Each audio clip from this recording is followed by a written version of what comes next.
Welcome to Lasali Institution, St. Joseph English High School, and here's your teacher, Sikandar Siraj. Today we're going to learn from unit number 11, Biology class 10, and our topic will be urinary system in humans. The kidneys are major part of the urinary system.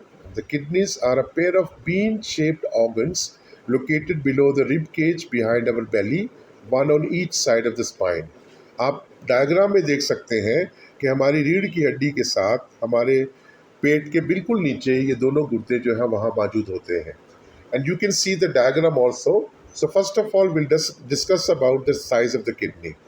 जो kidney का size है, length उसकी 10 centimetre होती है, width उसकी 5 centimetre होती है, thickness उसकी 4 सेंटीमीटर होती है और उसका वजन तकरीबन 120 ग्राम होता है.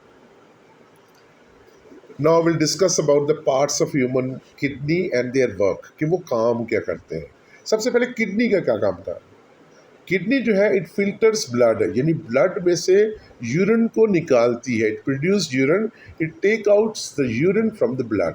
Then we have got ureters, ये छोटी नालियां हैं जो ट्रांसपोर्ट करती हैं यूरिन को ब्लैडर में. That transport urine to the bladder. Then we have got a bladder, it is a store place where the urine is being stored. Then we have got urethra, and urethra is a thing that carries urine out of the body whenever it is needed. Then we have got renal arteries that carries blood into the kidney, and we have got renal veins also that carries blood from kidney to the heart. If we see the cross section area of kidney, अगर हम उसको दरमियान से काट के देखें तो जो चीज़ें हमें सामने नज़र आएंगी, सबसे पहले हमारे पास है renal cortex. Renal cortex is an outer layer and that contains nephron. What is nephron? Nephron is the functional unit of the kidney, और हर किडनी के अंदर आपको 10 लाख नेफ्रॉन नजर आएंगे. ठीक है, और यही नेफ्रॉन है जो फिल्ट्रेट करते हैं यूरिन को आपके ब्लड में से. Then we have got renal medulla, inner layer that contains pyramids. Then we have got blood vessels, and the vessels which are red in color are called renal arteries. इनके अंदर oxygenated blood होता है, जबकि जो veins जो आपको vessels जो है वो ब्लू कलर में नज़र आ रही है, those are called renal veins, और इनके अंदर डीऑक्सीजनेटेड ब्लड होता है. Now this is a diagram of a nephron. Nephron बुनियादी तौर पर it is being divided into two parts. One is called glomerulus, another one is called Bowman capsule. अब glomerulus is a blood capillaries that enters in a capsule, and Bowman capsule क्या है? It's a cup-shaped organ that absorbs urine. इसको समझने के लिए मैं इस तरह करूँगा कि अगर आप अपने लेफ्ट हैंड को बंद करें मुट्ठी और जो राइट हैंड है उसको ऊपर से ग्रैब कर लें, तो आपका लेफ्ट हैंड जो है वो ग्लोमेरुलस होगा, और जो राइट हैंड जिसने ग्रैब किया हुआ है, जो यू शेप बना हुआ है, वो आपका बूमन कैप्सूल है. अब बूमन कैप्सूल का क्या काम है कि ये इस ब्लड के अंदर से with the help of diffusion and osmosis तमाम के तमाम यूरिन को निकाल लेता है, निचोड़ लेता है, फिल्टर कर लेता है. लेकिन एक गलती वो भी कर बैठता है कि जब वो यूरिन उसमें से निकालता है तो बहुत सा पानी और बहुत से salts that are useful for our body वो भी अपने साथ निकाल देता है. लेकिन इस गलती को सुधारने के लिए अगर आप डायग्राम में यू शेप, नीचे नीले रंग की यू शेप सी नाली देख रहे हैं, उसको हम कहते हैं लूप ऑफ फेनल. वो उस पानी को दोबारा से रीअब्जॉर्ब करती है और वो सॉल्ट्स जो हमारे लिए ज़रूरी होती हैं और पेशाब को कंसनट्रेट कर देती है, यूरिन को कंसनट्रेट कर देती है, और वहीं से जो यूरिन है उसको कलेक्टिंग डक्ट में डाल दिया जाता है.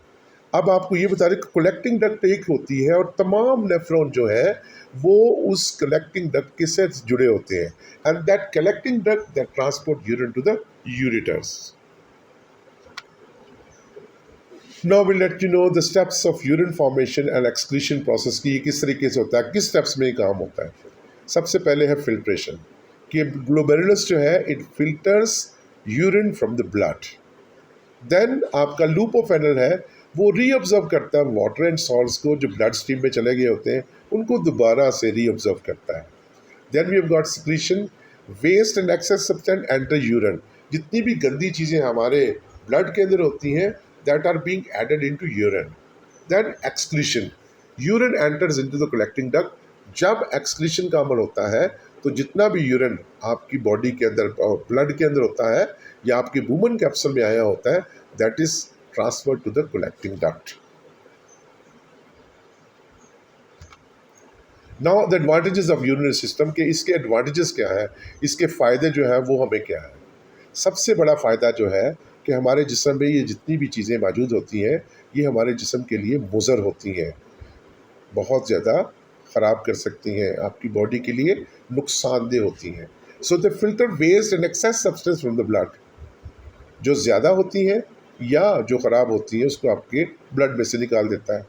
नंबर 2, रेगुलेट इलेक्ट्रोलिटिक या इलेक्ट्रोलाइट लेवल को, ये भी हमारे नशोनुमा के लिए, हमारे जिस्म की बढ़ोतरी के लिए इलेक्ट्रोलाइट्स होते हैं, उनको भी रेगुलेट करता है।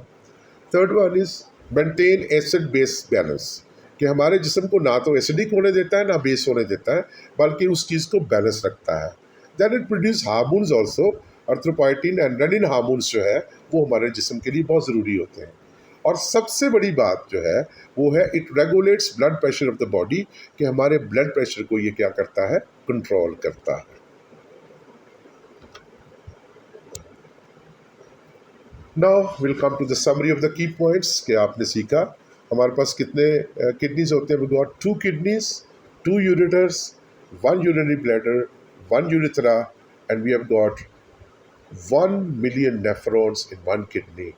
Hope you understand the context. Thank you and God bless you.